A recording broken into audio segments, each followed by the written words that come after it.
effective immediately. My name is Randy. I'm 47 years old, and I've been managing client relations for Brimvale Bioworks for 15 years. When the new director, Jessica, spoke those words in front of my entire team, I just nodded, kept my hand steady on the conference table. I hope the client presentation goes well on Friday, I said. The room went quiet. My team, people I'd hired, trained, watched grow from junior associates to department leads, stared at the table. Jessica's eyes narrowed. She was 32, MBA from some fancy school, brought in 3 months ago to modernize operations. Never worked a day in biotech before. "What do you mean?" she asked. I smiled.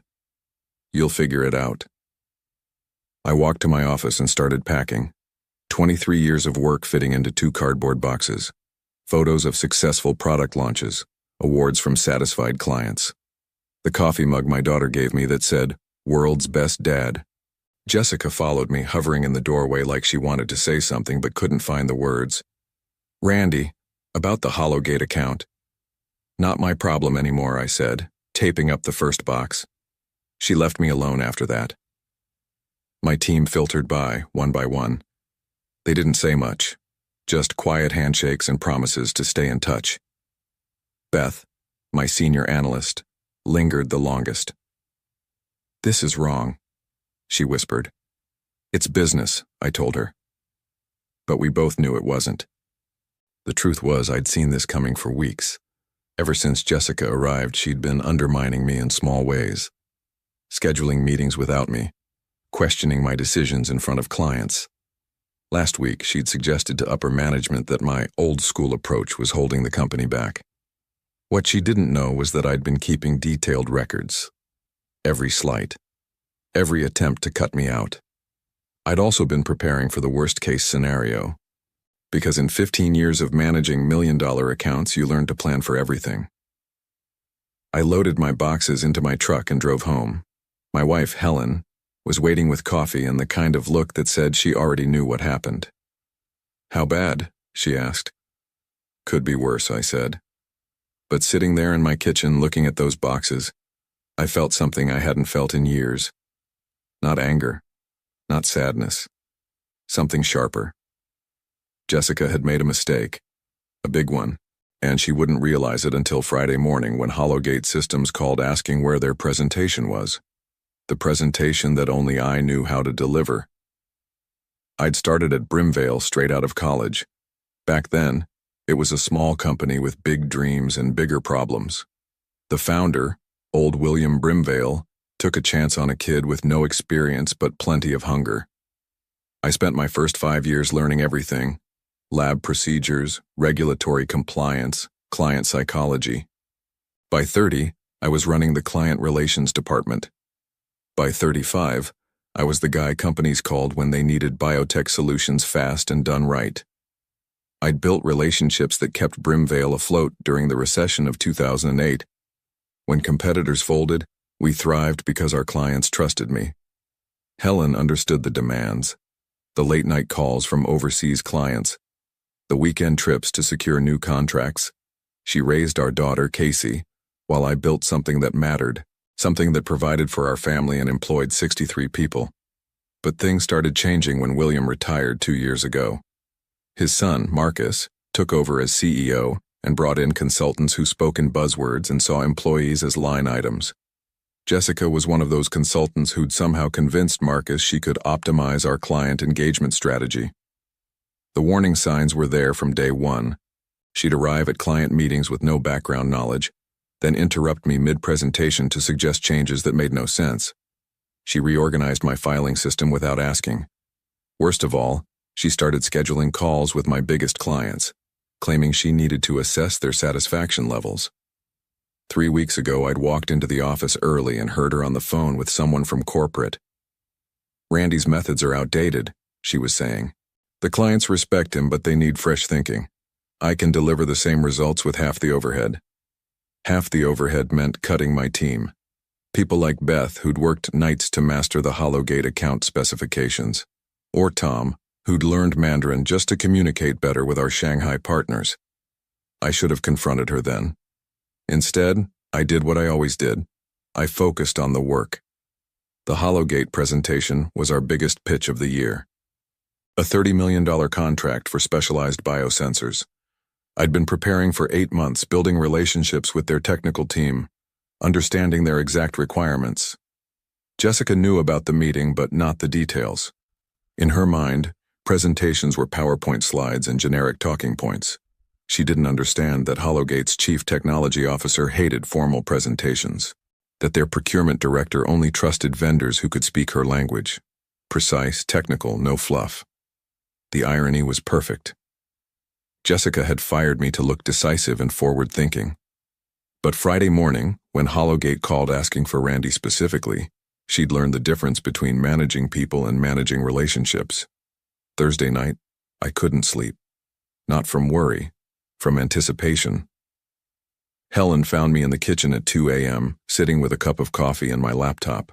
"You're planning something," she said, "just thinking." She sat down across from me. 22 years of marriage taught her when to push and when to wait. This was a waiting moment. "Jessica called earlier," I finally said. "Left 3 voicemails." "What did she want?" "Details about the Hollowgate presentation." Helen smiled. She'd been there for every late night, every weekend I'd spent building those client relationships. She understood what I'd built better than anyone. "What did you tell her?" "Nothing. I'm not her employee anymore." That was when it hit me, the full scope of what Jessica had done. She hadn't just fired me. She'd destroyed 15 years of institutional knowledge. Client preferences, technical specifications, relationship dynamics that took years to develop. The Hollowgate account wasn't just about a presentation. It was about trust built through dozens of smaller interactions, like remembering that their lead engineer preferred technical drawings over flowcharts, or knowing that their CEO made decisions based on implementation timelines, not cost savings. Jessica thought she could wing it, show up with a standard pitch deck, and charm her way through $30 million in business. She had no idea that Hollowgate's team would be expecting the detailed technical breakdown I'd promised them, the one that existed only in my head and in notes they'd never find. I opened my laptop and looked at my calendar. Hollowgate was scheduled for 10 a.m. Friday. By 11 a.m., Jessica would be sitting in Marcus's office trying to explain why their biggest client of the year had walked out after 20 minutes. My phone buzzed. Text message from Beth. "Jessica's been in your office all day looking for files. She seems panicked." I typed back. "Files are on the server. She has access to everything." Which was true. She had access to contracts, basic client information, standard presentation templates. What she didn't have was context, the human element that turned data into relationships. I poured another cup of coffee and opened a new document on my laptop. Started typing my resignation letter, the formal one I should have submitted months ago when I first realized what Jessica was doing. But then I stopped. Deleted everything. Why make it easy for her? Instead, I opened my personal email and started reaching out to contacts at other biotech companies, people who'd been trying to recruit me for years. By morning, I had 3 interview requests and 1 job offer. Helen woke up at 6 a.m. and found me still at the kitchen table, now dressed for the day. "Going somewhere?" she asked. "Coffee shop downtown, good Wi-Fi, quiet place to make some calls." She kissed my forehead. Give them hell. I didn't plan to give anyone hell. I planned to let Jessica do that all by herself. Friday morning at 9:47 a.m., I was sitting in Brewster's coffee house downtown when my phone started ringing. "Jessica." I let it go to voicemail. Then she called again. And again. By 10:15, she'd called 7 times. At 10:23, Beth called. "Randy, where are you? The Hollowgate people are here and Jessica's having a meltdown. She can't find the technical specifications they're asking for." "They're in the system," I said, stirring my coffee. "She says they're not. She's been up all night looking. Tell her to check the project folder under Hollowgate Systems, subsection Technical Requirements." Beth went quiet for a moment. "Randy, she says that folder is empty except for basic contact information." I almost smiled. That's because the technical specs were never digitized. They're in my notebook. The blue one that lived on my desk. The one you took home yesterday. The one I took home yesterday. Beth was quiet for a long moment. They're asking for you specifically. The CTO said he was looking forward to discussing the sensor calibration protocols you'd developed. Wish I could help. At 10:45, Marcus called, the CEO himself. Randy, I need you to come in. There's been a misunderstanding. No misunderstanding. I was terminated yesterday. Effective immediately, I believe Jessica said. Look, we can work this out. Maybe Jessica was hasty. Maybe she was. But I'm not an employee anymore, Marcus. I can't legally represent Brimvale in client meetings. As a consultant, then, name your rate. I'm not available. Which was true. I had a phone interview with Driftshade Limited at 2 p.m. Their VP of Business Development had called personally after receiving my resume that morning. By 11:30, according to Beth's texts, the Hollowgate team had left. They'd given Jessica 20 minutes to produce the technical documentation they'd specifically requested. When she couldn't deliver, they'd politely excused themselves and said they'd reassess their options. Jessica called again at noon. This time I answered. Randy, you have to help me. This is sabotage. This is consequences. I can report you for corporate sabotage. Withholding company information. What information? I removed personal belongings from my office. The notebooks were mine. I bought them with my own money. All official company files remain on the server. You know that's not how this works. Actually, it's exactly how it works. I was terminated without cause and without notice. Brimvale forfeited any claim to my cooperation. She hung up. 10 minutes later, security called asking me to return my company notebooks. I told them to check my employment contract. Personal notebooks purchased with personal funds remained personal property. At 1:30, Helen called laughing.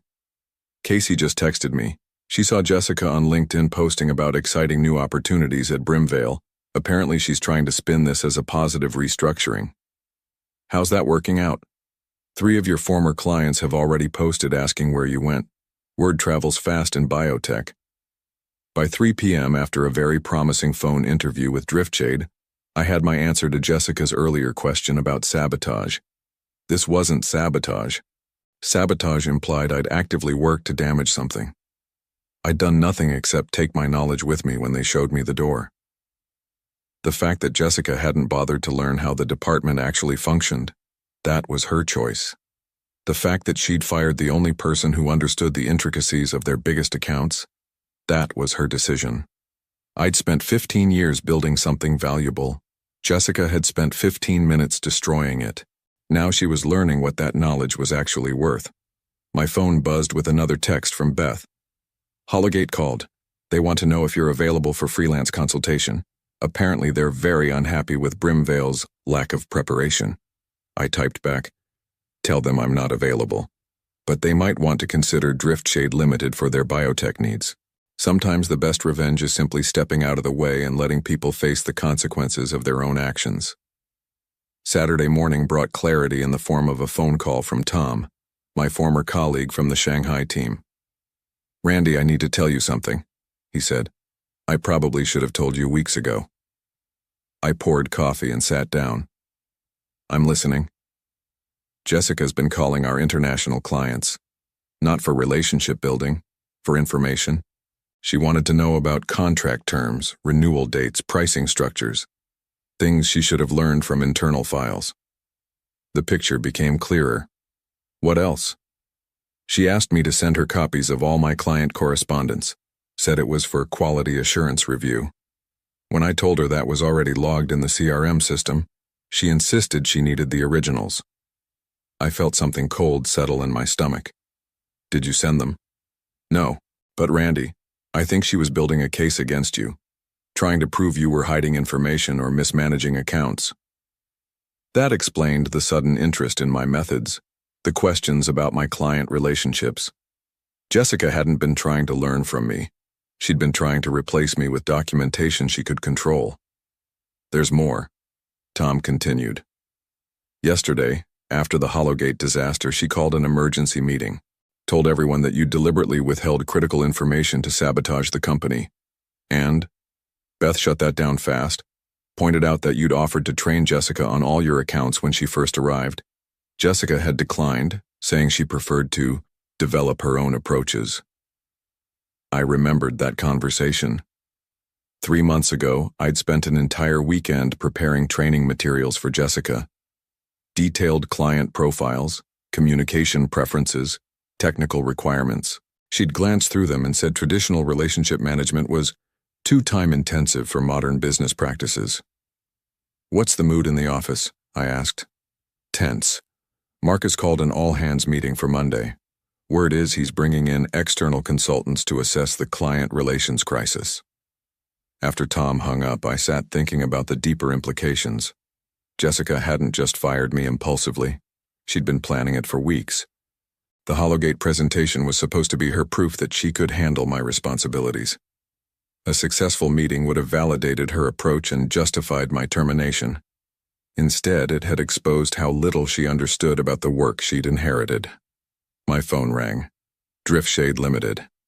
"Randy, this is Patricia Holloway from Driftshade. We'd like to schedule an in-person interview for Monday. Our team was very impressed with your experience. I'd be interested to hear more. Frankly, we've been watching Brimvale's recent changes with concern. Several of our partners have mentioned disruptions in their client service. We're looking for someone who understands the importance of relationship-based business development." After she hung up, I realized Jessica had done me a favor. For years, I'd been comfortable at Brimvale. Good salary, familiar routines, established relationships. But I'd stopped growing. I'd become so focused on maintaining what I'd built that I'd forgotten there were other places to build. Helen found me in the garage that afternoon, organizing tools I hadn't touched in months.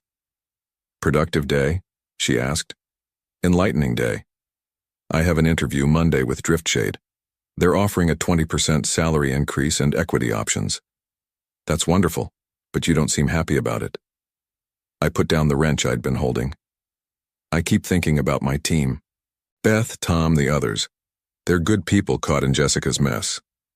You can't save everyone, Randy. You can only control what you do next." She was right. Jessica had made her choices. Now she'd live with the consequences. My job was to make better choices for my own future. Monday morning, I put on my best suit and drove to Driftshade Limited's headquarters in downtown Kansas City. The interview went better than expected. By noon, I had a formal offer. Senior Director of Client Relations, 25% salary increase, full benefits, and a signing bonus that would cover Casey's college tuition for the next 2 years. I accepted on the spot. Walking out of their offices, I felt lighter than I had in months. Not because of the money, because of the possibilities.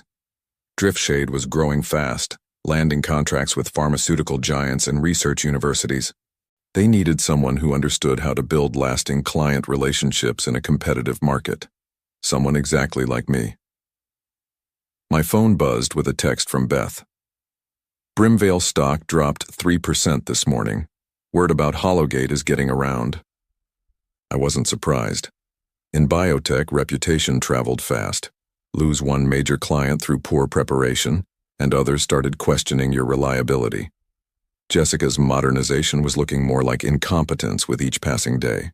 Tuesday, the Kansas City Business Journal published a brief article about Hollowgate Systems selecting Driftshade Limited for their biosensor project. The $30 million contract I'd spent 8 months developing was now going to my new employer. Wednesday, Tom called with an update. "Marcus fired Jessica yesterday, effective immediately. How's the team handling it?" "Relief, mostly. But there's talk about bringing in another outside consultant to assess department efficiency." I felt a pang of sympathy for my former colleagues. They'd survived Jessica's brief reign, but corporate restructuring was like a virus. Once it started, it was hard to stop. "Tom, can I ask you something?" "Sure. Are you happy at Brimvale?" Long pause. "Not really. Why?" "Driftshade is expanding. They're looking for international business development specialists, Someone with your experience and language skills would be valuable. Are you serious? I start Monday. If you're interested, I can set up an interview. Thursday, Patricia Holloway called with an interesting proposition. Randy, we've been thinking about expanding our pharmaceutical consulting division. We'd need someone to head it up, someone with deep industry knowledge and established relationships. That's a significant expansion. We're prepared to make significant investments. The question is whether you know anyone who might be interested in building something from the ground up.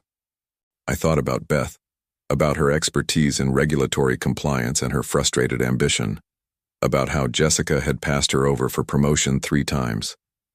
I might know someone.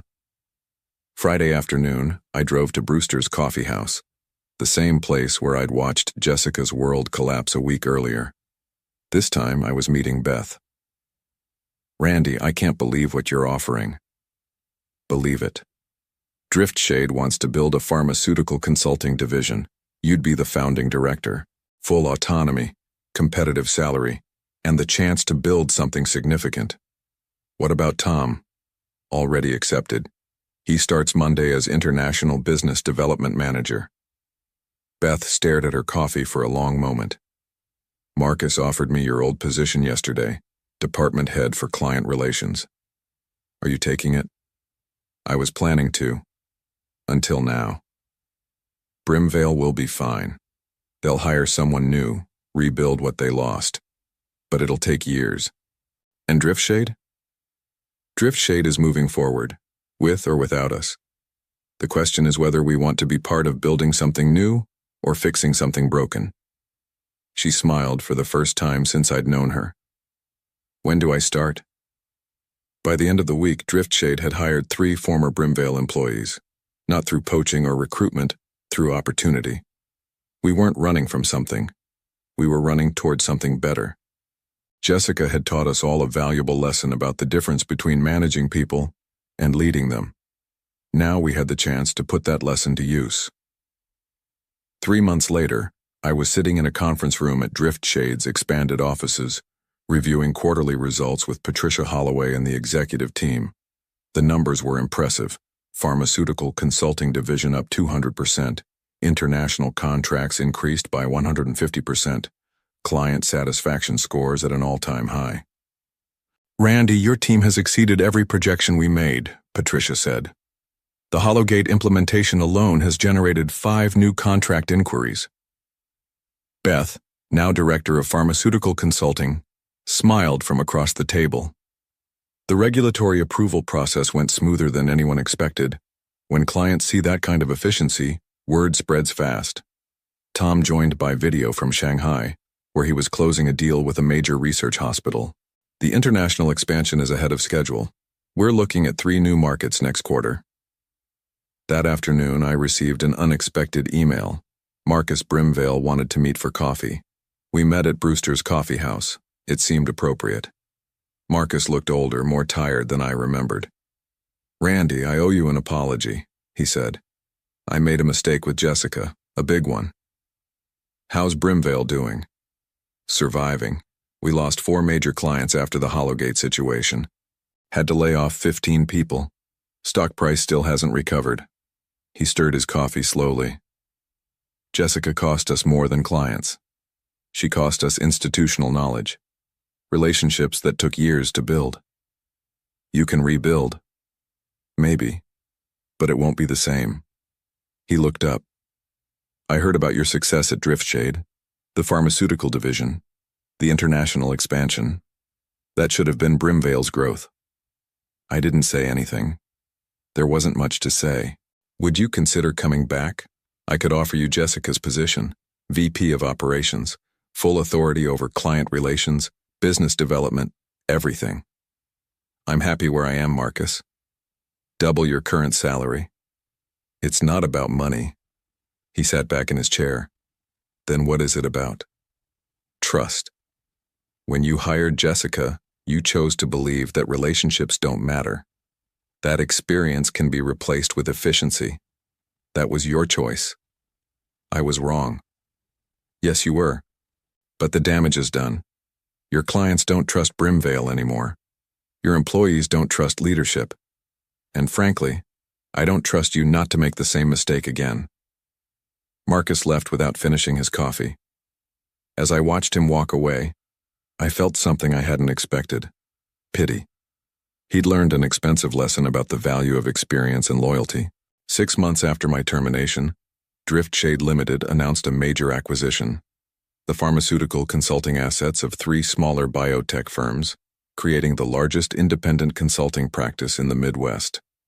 I was named Senior Vice President of Strategic Development. The announcement made the front page of the Kansas City Business Journal. The article mentioned my previous role at Brimvale, noting how my departure had preceded their recent struggles. Jessica, according to LinkedIn, had taken a position with a startup in Denver. Her profile emphasized her experience in organizational transformation and change management. There was no mention of Brimvale or what that transformation had actually accomplished. The poetic justice wasn't lost on me. In trying to prove that relationships don't matter, she'd destroyed the relationships that kept Brimvale competitive. In trying to show that experience is replaceable, she'd eliminated the experience that made them valuable. Beth and Tom thrived in their new roles. The team we'd built at Driftshade was everything Jessica claimed modern business should be: efficient, results-driven, and profitable. The difference was that we built it on a foundation of mutual respect and shared knowledge, not corporate buzzwords and arbitrary restructuring. Last week, Casey called from college with news that made everything worthwhile. "Dad, my business professor used your story as a case study about the importance of institutional knowledge and relationship management. She called it the Brimvale mistake." "What did you tell her?" "That my dad always said the best revenge is living well." Helen was right, as usual. You can't save everyone. You can only control what you do next. 6 months later, Brimvale's board of directors forced Marcus to step down as CEO after a series of failed client acquisitions and mounting financial losses. Jessica's startup in Denver folded within 8 months, leaving her explaining the gap in her resume to increasingly skeptical employers. The organizational transformation she'd championed became a cautionary tale taught in business schools across the country. Sometimes the most satisfying victories are the ones where you never have to throw a punch.